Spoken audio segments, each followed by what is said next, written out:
velkomin á samkomu hér í dag.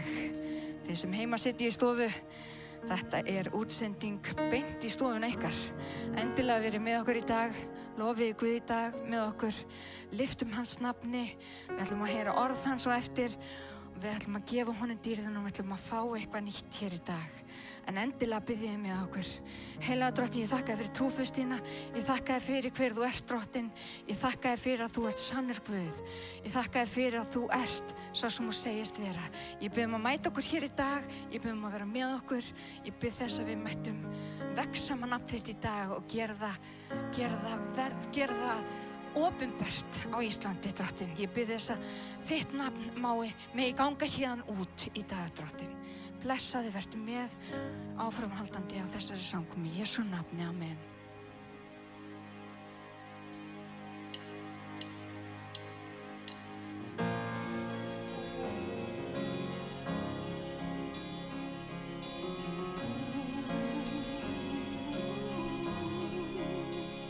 Son Guðs einn traust mitt á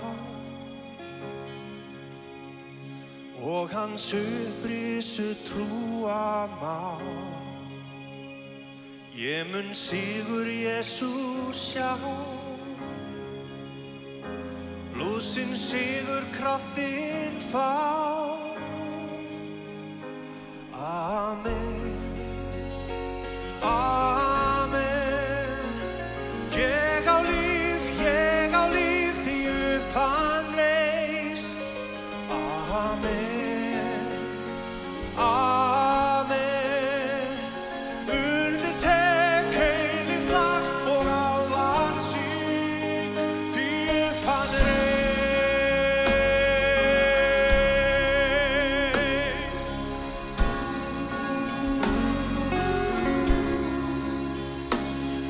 ég lífan í gröf. Á mig lagst hafi synd og böl. Kallar náð hans neitt, gefur sitt. Amen, amen. Ég á líf því upphafis. Amen, amen. Undirtek eilíft lag og ávallt sín, því upphafis og því vil ég lifa. Því upphafis og því ég frjáls. Ég veit hans hönd mitt líf og framtíð eiga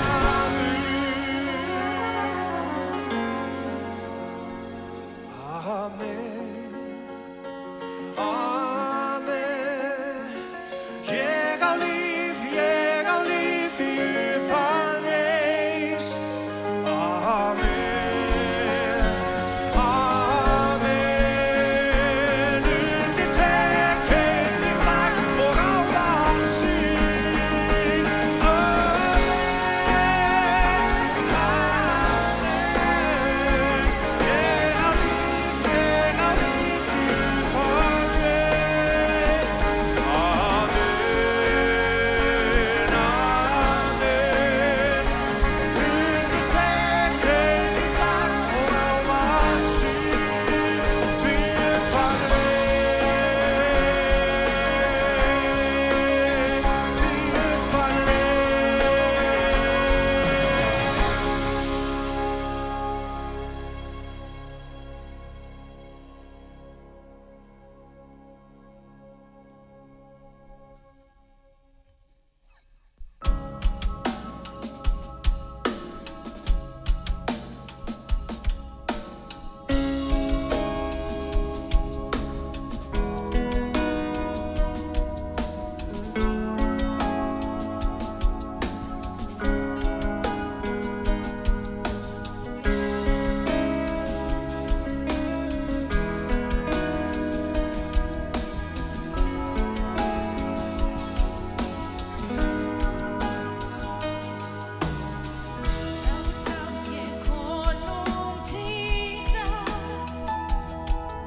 Amen, amen, amen. Þvílíkur Guð sem við þjónum og þess virði að syngja Hósanna í hæstu hæðum. En nú er komin tími á samskott og við ætlum að, fyrst að við erum í útsendingu, þá ætlum við að gera þetta í gegnum netið og þið fáið að sjá upplýsingar á skjánum og þið vitið að þegar við gefum í Guðs ríki þá blessar hann okkur á móti. Halleluja. Og það eru örugglega margir heima sem segja amen. En við ætlum að blessa Drottinn í dag. Við ætlum að gefa frá okkur. En við ætlum að halda áfram með lofgjörina og endilega haldið það fram að vera með okkur.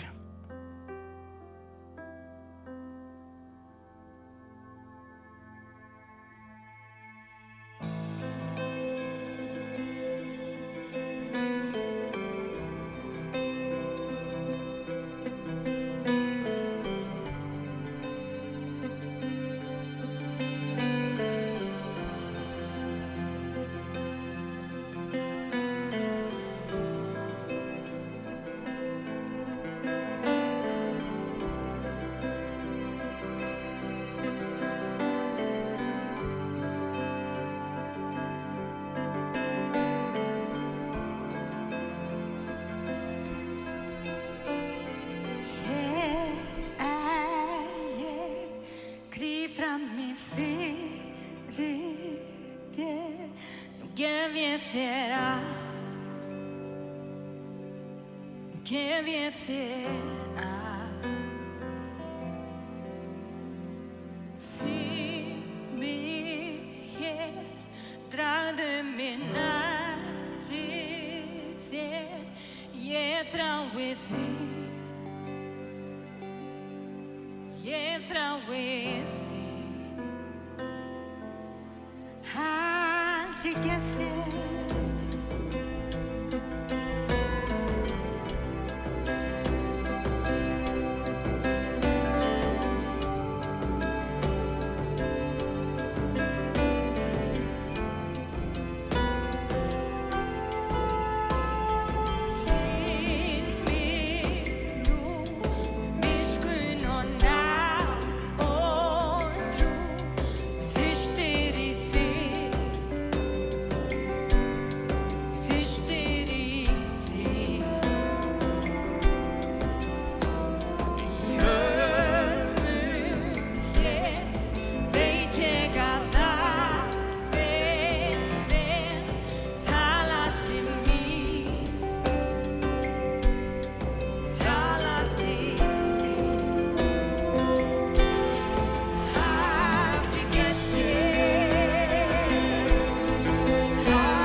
mig nú í fanni þér. Vernda mig með þinni sterku hönd. Þegar hafið rís og stormur hvín, hefur þú mig um og gætir mín. Faðir, flóðin hörfa fyrir þér. Þú ert minn Guð, hljóður ég er.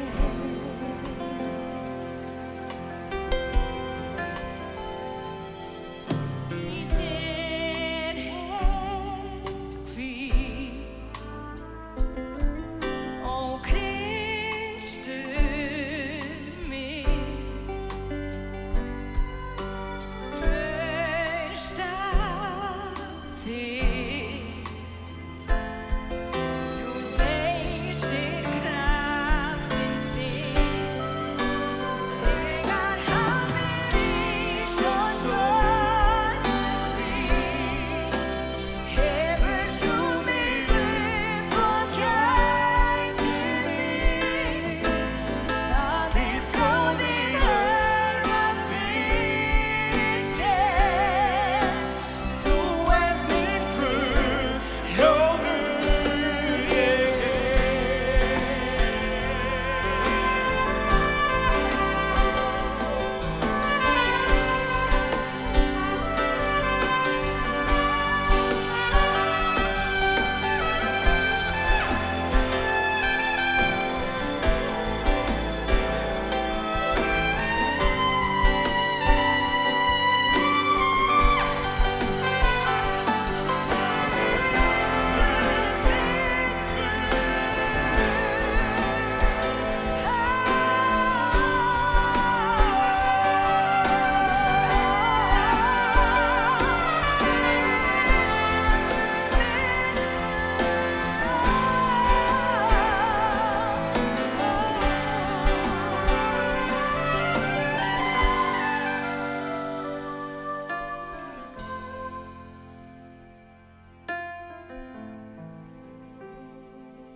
Í þér er hvíld,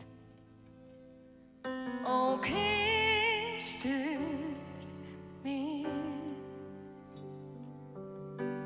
Trausta þig, leysir kraftinn þinn. Þegar hafið rís og stormur hvín, hefur þú mig um og gætir mín.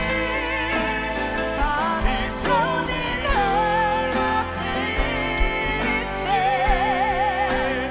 Þú ert minn Guð, hljóður ég Þegar hafið rís og stormur hvín, hefur þú mig um og gætir mín. Faðir, flóðin hörfa fyrir þér. Þú ert minn Guð,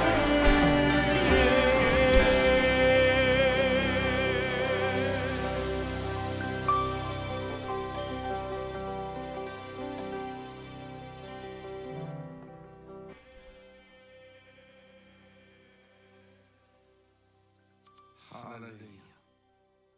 Faðir minn, við þökkum þér. Þakka fyrir nærveru þína. Þakka fyrir anda þinn sem að starfar í okkur og með okkar. Þakka fyrir mig lofa þig, blessa þitt nafn. Og nú með við opna hjart okkar fyrir orðið þínu, að þú kennir okkur, uppörvar okkur, hvetir okkur, sýnir okkur þinn vilja samkvæmt þínum anda. Í Jesú nafni. Amen. Gaman að sjá okkur. Nú heyrðist vel. Gaman að sjá okkur, elsku vinir, þið örfáir sem eru hérna inni og þið sem eru heima, sjálfsögðu velkomin að skjánum. Og við ætlum að skoða í dag jarðveg trúarinnar. Kolbeinn Sigurðsson var hérna hjá okkur síðastliðinn sunnudag og gaf okkur mjög uppörvandi og hvetjandi orð, fullt af krafti, og hann talaði bænina, bænalífið og þá föstu, eða já, að fasta samhliða bæninni. Þetta var gott hjá honum, virkilega gott. Amen, heyri ég á salnum. Kannski má ég biðja bara orðar minn að myndum sækja vasklas fyrir mig. Þetta til í það. Kemur þurrkur í hálsinn á mér.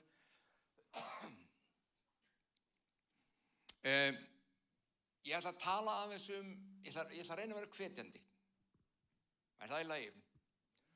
Fastan kemur þar inn. Flestir sem hugsa, fasta. Það er ekkert mjög hvetjandi. Það nennir enginn að fasta, maður. Og breytir hins vegar engum það að bænin og fastan fjallar eða snerta mjög mikið. Þetta sem í lífi okkar sem heitir jarðvegur trúarinnar. Hvar jarðvegur trúarinnar í lífi okkar? Það jarðvegur hjartans. Og ég ætla að fjalla aðeins það í dag. Ég heyri oft, það smá són í mikrofónunum. Tröflar það ykkur ekki þetta kannski?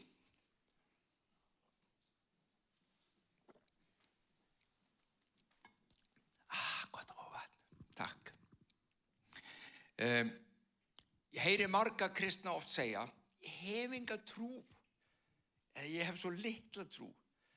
Og sem ég segi, ég algjörlega trúlaus, ég sé Guð aldrei gera neitt. Þú veist, ég bið og það gerist ekkert. Það eins og ég hafi enga trú.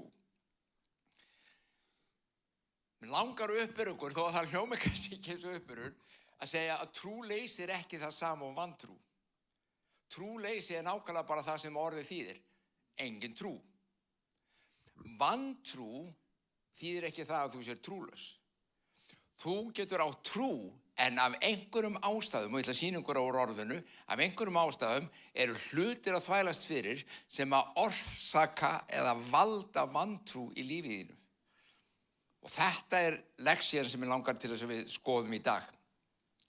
Þú hugsa kannski strax, þetta er ekki uppörvandi mig, Halldór, þetta er ekki beint uppörvandi að vera að tala það hvort að ég hafi trú og ég hef enga trú og að vantrúin sé að þvælast fyrir í lífi mínu hugsanlega, það sé ástæðan. En nú mikilvægt að lesa og við byrjum að láta Jesús segja okkur það sem hann vill kenna. Erum við með? Markus 4. Er ég ekki með þetta einhvers staðar hérna? Sjá. Markus 4, 13-20. Og hann sagði við þá, þið skiljið eigið þessa dæmisögu. Ég gleymi aldrei þegar ég las þessi orð Jesú. Þið skiljið ekki þessa dæmisögu, hvernig fáið þá skiljið nokkura. Dæmisagan sem hann hafði verið að segja var dæmisagan sáðkornið og jarðveginn. Að sáðmaður fór út að sá og sumt sæði fjall í harða götuna og sumt fjall til hliðar við veginn og fuglarnir átu það, sumt fjall og þyrnarnir kæfðu það. Þið þekkið þessa dæmisögu. Þetta er ein af þekktustu dæmisögum Jesú. Þegar ég hins vegar sá þetta sem hann sagði, ef þið skiljið ekki þessa dæmisögu, hvernig fáið þið skiljið nokkura? Með öðrum orðum, þetta er grundvallar dæmisaga. Við verðum að skilja hana, því annars skiljum við bara ekkert af því hvernig trúarlífið virkar eða hvað Jesús er að tala um. Sáðmaðurinn sáir orðinu, það vitum við. Sáðmaðurinn sáir orðinu. Sáðkornið er sem sagt orð Guðs. Hann er útskýra núna fyrir lærisveinunum. Það hjá götunni þar sem orðinu var sáð, merkir þá sem heyra, en Satan kemur jafnskjótt og tekur burt orðið sem í þá var sáð. Eins og það sem sáð var í grýttajörð. Það merkir þá sem taka orðinu með fögnuði, leið og þeir heyra það, en hafa enga rótfestu. Þeir eru kvikulir og þrenging verður síðan, eða ofsóknarefni orðsins bregðast þeir þegar. Öðru var sáð meðal þyrna. Það merkir þá sem heyra orðið, en áhyggjur heimsins og tál auðafana og aðra gyndir koma til og kefja orðið, svo það bara engan ávöxt. Hitt sem var sáð í góða jörð. Merkið þá sem heyra orðið, taka við því og bera 30-faldan, 60-faldan og 100-faldan ávöxt. Þetta er fræg dæmisaga. Sáðkornið er Guðs orð, jarðvegurinn er hjartað okkar. Og öllu fremur ekki bara hjarta okkar, heldur ástand hjarta okkar. Í hvaða stöðu er hjartað? Og nú ætlum ég að uppörfa strax með því, að því að sumir segja, ég er búin að trúa Guði fyrir þessu, ég er búin að gera þetta allt og ég er búin að játa þetta og það sé ekkert gerast. Svo Guð greinilega vill ekkert gera þetta. Tókst þetta dæmisögunni. Það hvort ávöxturinn var engin, lítill eða mikill, breytti engum það að þetta var Guðs orð. Það var orðinu sem hann sáð. Þegar Guð talar, þá meinar það sem hann segir, hvort sem þú sérð ávöxtuna því eða ég, eða ekki. Sérðu hvað er að fara? Það að hvað við berum mikinn eða lítinn ávöxt hefur ekkert, engin endurspeglun á því hvort að Guðs orð segir satt eða ekki. Því það er oft sem við túlka bara, það Guð vill þetta bara ekki, því það er ekkert að gerast. Það er bara ekki rétt túlkun. Guðs orð, Guðs vilji er alveg jafn mikilvægur og mikill og alveg á jafn vel við í þínu og mínu lífi, hvort sem við erum að bera mikinn eða lítinn eða engan ávöxt. Það segir ekkert Guðs orð, það segir allt stöðu hjarta okkar. Það segir allt það hvernig ástatt er með okkur í hjartanu, okkar viðbrögð er ekki mælikvarði á sannleika Guðs orðs. Og þá segir, hugsaðu, alltaf er ekki uppörf með eitthvað enn. Ég finn engu uppörf þessu, nú lifum bara ennþá vel, nú finnst ég bara að vera algjör lúsir núna. Þú veist, það er ekkert að gerast hjá mér og þú segir þetta sé bara ástand hjarta míns og hvað meinar með uppörf mig? Hinkraðu, þetta kemur, skoðum. Skoðum hjarta okkar. Hjarta okkar er fullt af alls konar, eða ekki? Men þetta er borgarstjórinn sem sagði alls konar. Nú ætlum við að gera alls konar. Jóngnar, það var mikið fyrir alls konar. Er ekki hjarta okkar einmitt fullt af alls konar? Það er það sem Jesús var að lýsa í þessari dæmisögu. Það er samkeppni hjartaði. Það er samkeppni hjartaði í okkur. Því meira sem við erum uppteknar í lífinu, því meira sem við tökum okkur fyrir hendur, því meira sem við þurfum að vera alltaf, því minna pláss er fyrir orðið í hjartan okkar. Það er kennslan í þessari dæmisögu. Hefur tekið eftir í? Þú er kannski, ég ætla að nefna þetta dæmi, bara persónulegt dæmi, gerðist fyrir mig. Ég var góður vinn hjá Reykjavíkurborg og allt í lagi laun og bara fín vinna og eitthvað svoleiðis og ég þurfti ekki að hafa neinar áhyggjur af svona mannaforráðum með einhverju slíku, engar. Fór bara heim, vinnan búin, mætti daginn eftir, held að hann vinna. Svo bauðst mér starf með mannaforráðum. Smá hærri laun, það var alltaf þess virði að fá hærri laun, en áður en ég sagði já, og með ég var að ræða þetta við eina góða vinkonu mínu sem vinnur hjá borginni, þá sagði hún, Halldór, vertu bara vissum að þú viljir allt það sem fylgir mannaforráðum. Áhyggjurnar, dótið, tíminn, allt sem fer í það að stýra einhverjum hópa fólki, er það krónunar virði. Og hvað er hún að segja? Hún er að segja, gættu að hugur þinn og líf þitt sé tilbúið að takast á við þau verkefni sem koma. Leiðu bæti við í verkefnunum, þá aukast áhyggjurnar. Það eykst það í lífinu sem þú þarft að takast á við. Og minni tími verður til þess að rækta innri mannin. Í dag kennsla, eru námskeið, eru haldið fyrirlestrar og fólk borgar dýrum dómi fyrir að koma og láta segja við sig einfaldaðu líf þitt. Ekki satt? Einfaldaðu líf þitt. Líf þitt of snúið, of flókið, það of mikil samkeppni hjarta þitt. Þetta snýst ekki hvort það synd, þetta þarf ekki að vera eitthvað rangir hlutur, þetta bara hlutir sem kæfa annað. Það plássleysi, hjarta þetta aðeins svo stórt. Þú getur reynt að þenja það og sem margir reyna að þenja það til þess að ná utan meira og það allt í lagi og það tekst stundum. Sjáu hvað að fara. Þetta kennslan sem Jesús að kenna okkur. Einfaldaðu líf þitt. Þetta ekki nýju opinberun sem að koma úr háskólanum bara fyrir 5 árum síðan. Þetta prinsip sem Jesús kendi strax frá upphafi. Því meira sem þú fyllir þig af öllu í lífinu, því fleira dót bankar upp á hjarta þú vill fá að komast inn og hafa pláss. Skilur hvað að fara? Það samkeppni trúna í hjartaðinni. Svo hvað getum við gert? Hvað erum við að gera í þessu? Þetta jarðvegur trúarinnar, það hjartað okkar. Við viljum öll hafa trú, við viljum hafa mikla trú. Ekkert bara pínlitla trú, við viljum hafa mikla trú. Við viljum sjá hluti gerast og við viljum lifa í Guði og svo framvegis. Það fyrsta, það sem við vorum að segja, dragðu úr samkeppninu hjartað. Já, ég get það ekki. Jú, getur það. Kannski ekki öllu. Ég ekki að segja að þú getur lagt allt til hliðar, en það hlutir í lífiðinu, hlutir í mínu lífi sem ég get bara lagt til hliðar. Ég þarf þetta ekki í mitt líf.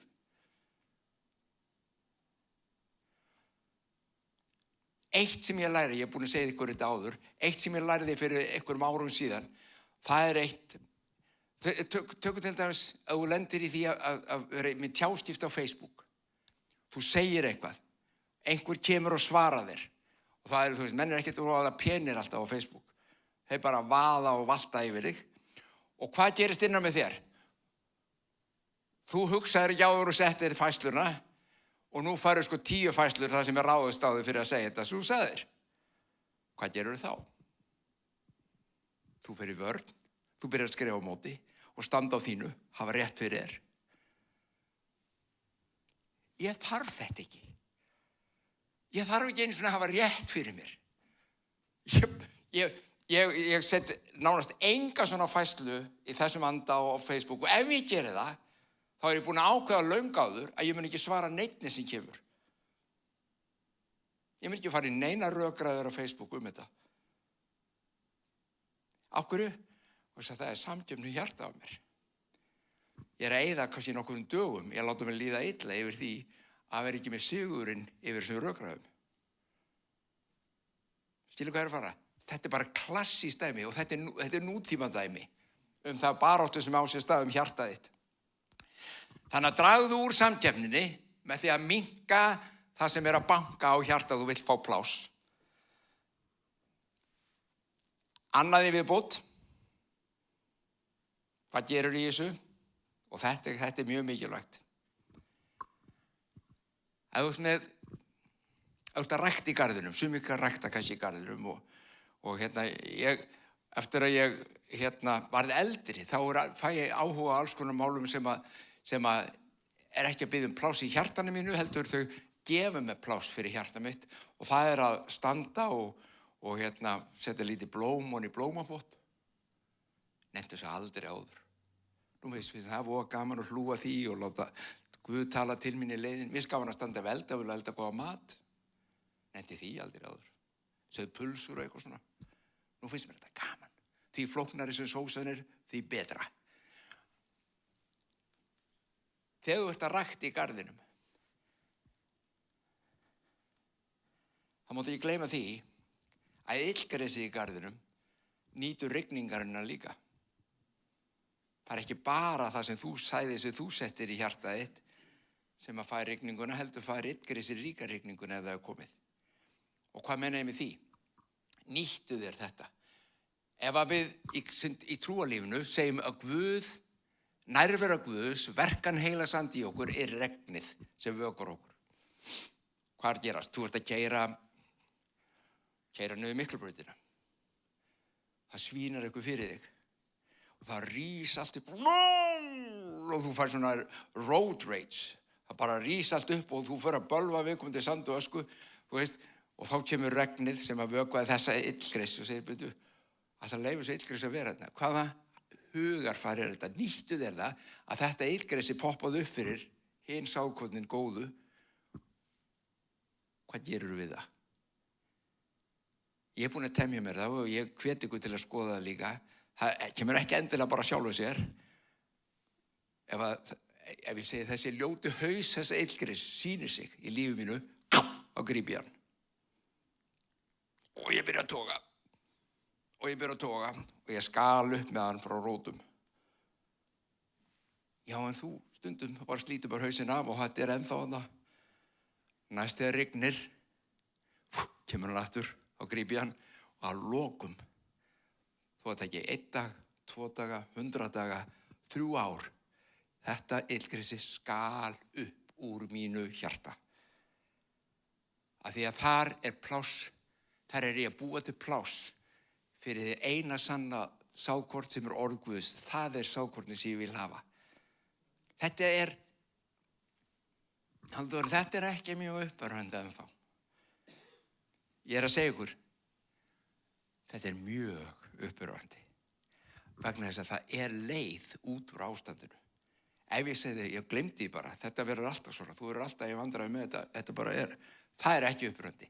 Ég er að segja leið sem Jesús kendi og ég ætla að sýna ykkur eftir stórkostlega leið sem að Kristur sýndi og kendi okkur. Það hvernig við getum upprætt þetta illgresi sem er ekki samkeppninni. Ok? Eigum að lesa meira? Hlustu þetta. Þetta er skemmtileg saga. Jesús fór upp á fjall með Pétri, Jakob og Jóhannesi og það er kallað opinberun á fjallinu og þeir eru að koma niður og þeir eru að koma það sem allir hinir lærisveinarnir voru. Hinir lærisveinarnir fóru ekki með þeim upp og þeir voru bara ekki, sátu ekki heim og biðu. Þeir voru að lækna sjúka, að reka út illa anda, gera alls konar hluti, spennandi hlutir. Svo þegar Jesús, Pétur, Jakob og Jóhannes, þegar þeir komu til lærisveinana, hlustið á þetta, má ég segja geggjusaga, þetta er geggjufrásaga, frábær. Þá sáu þeir mannfjölda mikinn kringum þá og fræðimenn að þrátta við þá. En leið og fólki sá hann, sló þegar flemtri á alla. Þeir hlupu til og heilsuðu honum. Og hann spurði þá, það er að segja Jesús, og hann spurði þá, hvað er það að þrátta? Hvað er það að þræta hérna? Einn mannfjöldunum svaraði honum, meistari, ég færði til þín son minn sem málleysis andi er í. Hvar sem andinn grípur hann, slengir hann honum flötum og hann froðufellir, gnístir tönnum og stirðnar upp. Ég bað lærisveina þín að reka hann út. Þeir gátu það ekki. Sjáu þið myndina. Þeir eru í burtu, þeir eru að reka, það er einn pabbi sem kemur hér. Býð ykkur, þeir eru lærisveina Jesú. Strákurinn minn, hann er mállaus og ekki bara er hann mállaus, það er illur andi greinilega í honum því að hann fleygir honum í jörðina. Hann fleygir honum og hann froðufellir. Og þeir reyndu að reka þennan and út en gátu það ekki. Hvað segir Jesús? Ó, þú vantrúa kynslóð. Ertu ekki uppörvandi? Ó, þú vantrúa kynslóð. Hversu lengi á ég að vera hjá ykkur? Hversu lengi á ég að umbera ykkur? Pælið að fá þetta frá meistarnum sjálfum. Þú ert lærisveinina, sko. Og hann segir bara, hvað við gera með ykkur, strákar? Hann vissi nákvæmlega hvað var í gangi og hann var að fara það byrja að fara að kenna þeim mikilvægastu leksíu sem þið gátu lært og hún tengist því sem við erum búin að vera að tala um. Hversu lengi á ég að umbera þetta? Færið hann til mín, komið með strákinn sem sett drenginn, þeir færðu hann þá til Jesú og hvað gerir andinn í drengnum? Leið og andinn sá hann, teygði hann drenginn ákaflega, hann féll til jarðar, veltist og froðufeldi. Hafið eitthvað pælt í því? Af hverju hann gerir þetta þegar hann sá Jesú? Á hverju? Þetta virkaði á lærisveinunum að sjá. Hann gerir þetta fyrir fram að þá og þeir gátu ekki gert neitt. Það pröfuðu þetta á Jesú. Gerir alveg sama triksið fyrir fram að Jesú. Vita hvort það myndi ekki virka á sama hátt. Jesús spurði þá föður drengsins, hve lengi hefur hún liðið svona? Og hann sagði, frá bernsku, frá barnæsku. Og oft hefur hann kastað honum bæði í eld og vatn. Hugsið ykkur lífið sem litli drengurinn hefur þurft að þola og foreldrarnir og allir í kring, fjölskyldan. Þetta er skelfilegt. Hann hefur kastað honum í eld og vatn til að fyrirfara honum. Svo kemur þessi setning. En ef þú getur nokkuð, ef þú getur gert eitthvað Jesús, sjá þá aumur á okkur, sýndu meðaumkun og hjálpað okkur. Jesús sagði við hann, ef þú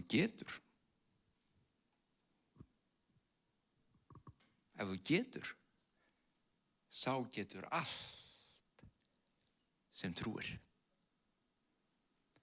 Jafnskjótt hrópaði faðir sveinsins, ég trúi, hjálpa þú vantrú minni.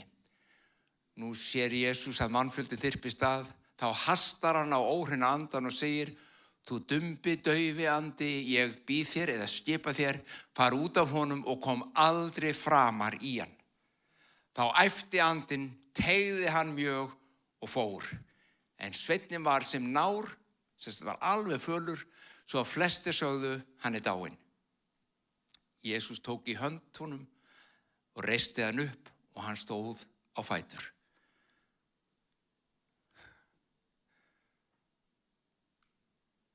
Nú kemur lexían. Jesús er dásamlegur. Munið þetta sem ég las fyrst. Hann sagði þeim dæmisögun sákornið. Og munið þetta eru lærisveinarnir hans. Hann kendi þeim hluti sem var ekki að tala kannski við aðra. Og þegar þeir voru einu með honum þá sagði hann, þið skiljið ekki þessa dæmisögustrákar. Og svo útskýrði hann hana. En þið verðið að skilja hana því hún skiptir öllu máli fyrir líf okkar, fyrir trúna. Þið verðið að skilja hana. Núna, þegar Jesús var komin inn og var orðinn einn með lærisveinum sínum, nú kemur lexían. Nú kemur það sem að við fáum að njóta, sem að fólki í kring fekk ekki að njóta þá, finnir sínt og síðan meir. Við fáum að njóta núna og þeir spyrja náttúrulega eðlilega, hvers vegna gátum við ekki rekja hann út? Veitir hvað við myndum gera í nútíma kristindómnum? Ég hugsa að Guð sé bara hættur að reka út í landa. Þetta er bara búið. Þetta var bara í frumkirkjunni. Við komum með guðfræðilegar útskýringar á hverju kraftaverkin gerast ekki. Okkur líður illa þegar við höldum einhvað eigi að gerast og sjáum eitthvað gerast og það gerist ekki í okkur. Og þá fyrir við að leita útskýringar. Það var ekki það fyrsta sem að þeim datt í hug. Já, nei, Guður, hann gerir þetta ekki bara í gegnum okkur lengur. Hann gerir þetta bara í gegnum Jesú. Það var ekki nein pæling, heldur bara strax. Af hverju gátum við ekki gert þetta? Hvað var það sem gerði það verkum að við gátum ekki gert þetta? Hann mælti, þetta kyn verður eigi rekið út nema með bæn og föstu.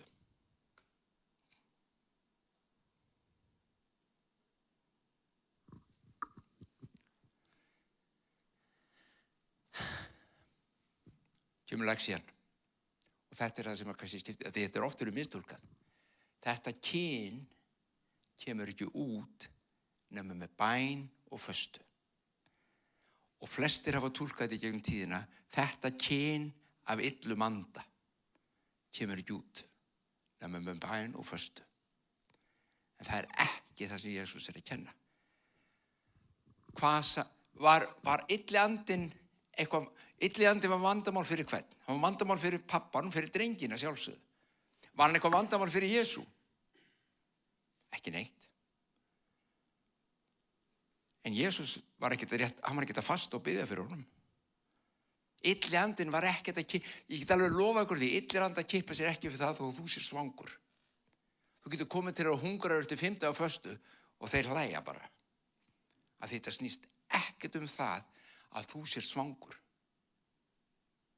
Jesús hafði ekki fastað, ekki þarna, en hann var með lífstíl af föstu. Þetta kyn vantrúar sem þið höfðu þarna, drengir, það þið gátu ekki rekja hann út var vantrún í hjarta ykkar. Það var of mikið af öðru dóti í hjartanu. Þið lituð illan anda, þið lituð hvað hann gerði við drenginn og ytri sýn tók yfir innri sýn. Þið hættuð að trúa því sem þið vissuð í hjarta ykkar og sáuð að þetta var mannlega séð ómögulegt og þið trúðuð því. Þannig að vantrúin tók yfir í hjarta ykkar og það kyn vantrúar sem þið eru núna að berjast við kemur ekki út nema með bæn og föstu hjá ykkur. Með öðrum orðum, þú hrekur ekki vandamáli sem í kringu þig sem þú ætlar að lækna eða leysa eða losa þig við, þú rekur það ekki út með bæn og föstu. Þú rekur út vantrún á þér með bæn og föstu. Þú tætir upp illgresið í hjartanu þínu sem að kæfa orðið þegar þú biður og fastar. Þú hættir að horfa á hið ytra, hið náttúrulega og hvað að gerast í kringu þig. Þú hættir að horfa á áhyggjur heimsins og þessa hrikalegu stöðu sem með þennan litla dreng sem þú gast ekkert mannlega séð gert í, en þú vissir innst inn í hjartanu þínu að þá gat Guð gert þetta, en þú náðir ekki að fara inn og sækja það vegna þess að það var annað sem var að kæfa. Hvað gerist þá við bæn og föstu? Þá ferð þú afsíðis og þú byrjar að leita Drottins og þú fastar. Á hverju fasta? Fasta ekki að snúa upp á höndina á Guði. Guð í sami gær og dag og meilið. Þú munt ekki breyta honum þó þú fastir. Og þú munt ekki breyta illa andanum þó þú fastir eða sjúkdómnum sem þú ert að berjast við. En þú munt breyta jarðveginum í þínu lífi. Þú kemur inn og þú hættir að horfa út á við og þú verður að horfa inn á við og finna og hvað sérðu þar? Það sérðu hversu yndislegur, stórkostlegur, öflugur, máttugur og kröftugur Guð er. Og þegar kaffi og sullið og eitrið og allt dótið fer að flæða úr blóðinu og líkaminn og hreinn líka og það streymir allt, þú ert alveg vakandi alert í öllum hlutum. Og andinn sprelllifandi. Það var það sem Jesús var. Hann fastaði það var lífstíll hjá honum. Þess vegna gekk hann og hann var þurfti aldrei að lenda í vandræðum. Lærisveinarnir höfðu ekki tamið sér svona lífstíl og voru þess vegna konir í vandræði að þegar svo mikið dót í hjartanu þeirra að það kæfði trúna þeirra. Ég sagt ykkur einu sögu, ég fastaði mörgum sinnum fastaði svo sem en mann eftir einu sinni fastaði alltaf langan tíma og notaði tíman til þess að biðja. Margir fastaði líka, í dag föstur mjög vinsælar, líka til að létta sig, grenna sig. Kolli grínaði staðins með það einmitt hérna á síðastu sunnudag. Það er ekkert að virka maður lengur. Og auðvitað var þetta létt grín hjá honum því að hann var að tala allt aðra föstu eða tilgang. En margir fasta í dag, það er mjög vinsælt að fasta. Þetta er mjög hluti af alls konar svona mataræði í dag, keto, föstur og ég veit ekki hvað föstur ekki boði og gangi og fasta milli þetta og eitthvað svona. Og þetta er gert til þess að hvíla líkamann að sjálfsögðu. Þetta er ekki óholt, þetta er gott og þetta svo að gefa jarðveginum hvíld, þú ert að sá alltaf við og gefur þessu hvíld. En þegar þú ert að rækta andan, þegar þú ert að vinna með andaðinn, þegar þú ætlar að rækta jarðveginn og hafa hann góðan, þannig að hann beri 100% ávöxt. Þegar þú vilt geta tekið þennan litla dreng og hjálpað honum á þess að lendi í vandræðum vegna vantrúar, þá þarftu að rækta þetta sem lífstíl. Það er uppörvandi. Þetta segir, heyrðu, það er von fyrir mig. Það er von fyrir okkur öll. Við getum öll verið þarna. Við getum öll tilengað okkur þetta. Ég man þegar ég var að fasta þarna í þessu lengri tíma, þá sýndi Guð mér hluti, talaði til mín sem snerti mig mjög djúpt og breyttu lífi mínu. En hann sýndi mér líka hluti það hvernig þetta virkaði. Man eftir einu skipti þessa daga sem ég var að fasta, sat ég heim í stofu og ég var bara að tala við Drottinn og þú segir, varst ekki svangur? Nei, ég var bara svangur fyrstu 3 dagana og þetta er svo merkilegt, svo hættir að vera svangur, sjóð. Og ég er ekki að tala um að fara í margra vikna föstur eitthvað svoleiðis, ég er bara að tala um að gera þetta hluti af lífinu til þess að þetta þýðir nefnilega, nú ætla ég að staldra við, til að hætta þessu náttúrulega, þessu mannlega, aðeins að skoða hjarta mitt, skoða jarðveginn, sjá hvort ég get ekki, hvort að það er eitthvað svona vondir hluti sem ég þarf að losa mig við. Jæja,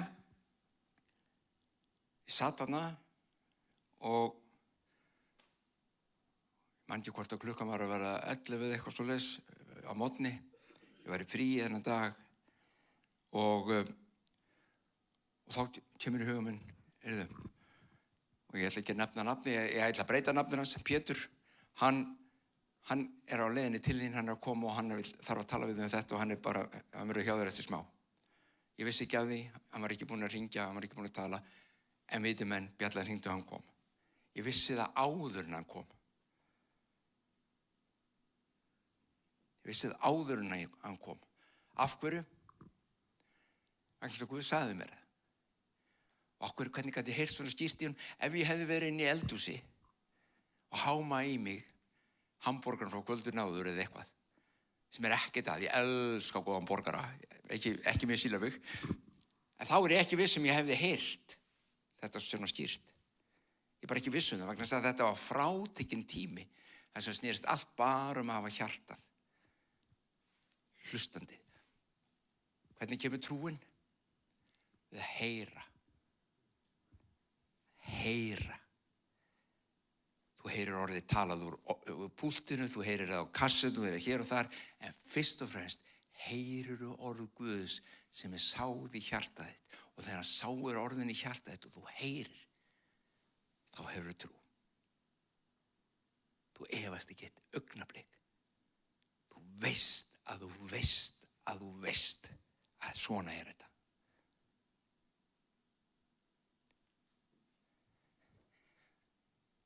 Þannig að vantrú mundi, það þarf ekki.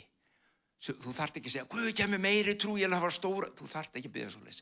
Mundu hvað hann sagði. Ef þú hefur trú sem mustaskorn, það er mjög lítið, þá dugar það. Ef það fari pláss.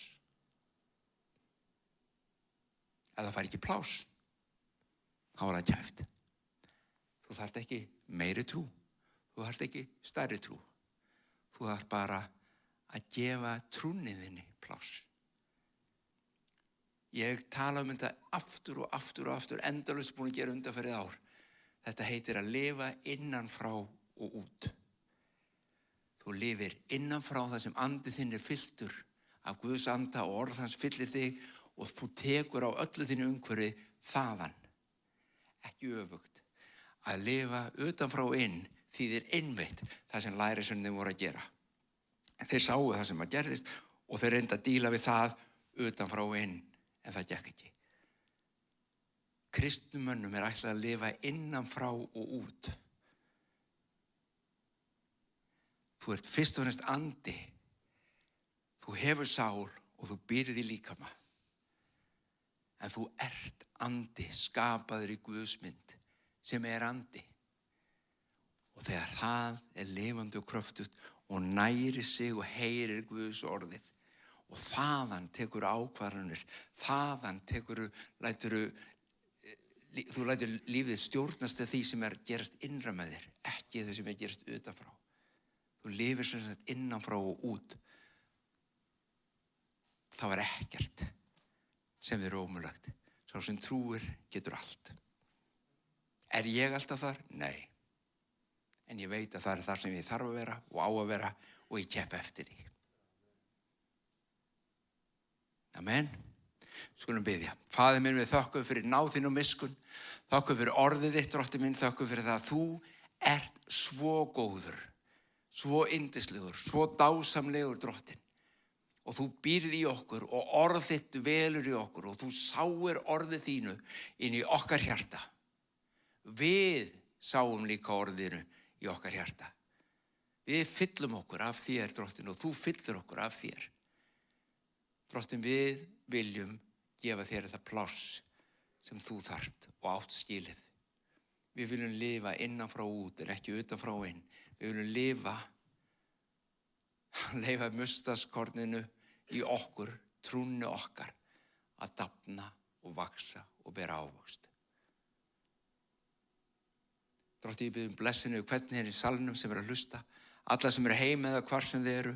Drottinn, ég bið að opinbera anda þinn yfir þeim. Hjörtum þeirra, Drottinn minn, að þeir sem ekki þekka þig í Jesú nafni mættu eignast lífið í þér. Gefast þér á vald, Drottinn minn. Vita það að þú ert bara góður Guð og þér ekkert megn.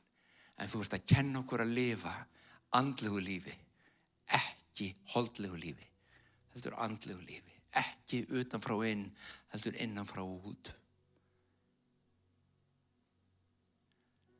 Þakka þér, Drottinn, fyrir þitt dásamlega orð sem nærir okkur, hvetur okkur, uppárur okkur, leiðir okkur og við biðjum að það megi bera ávöxt í hjörtum okkar allra. Í Jesú nafni. Amen. Amen. Guð bless ykkur. Nú samkoman á enda. Við þökkum þér fyrir að hafa verið hér, en við værum alveg til í að sjá þig hér í kirkjunni okkar. Við erum kirkja fyrir þig. Láttu sjá þig og leyfðu okkur að gefa þér þann kærleik. Takk fyrir að vera með okkur í dag og Guð blessi þig út vikuna. Sjáumst eftir eina viku.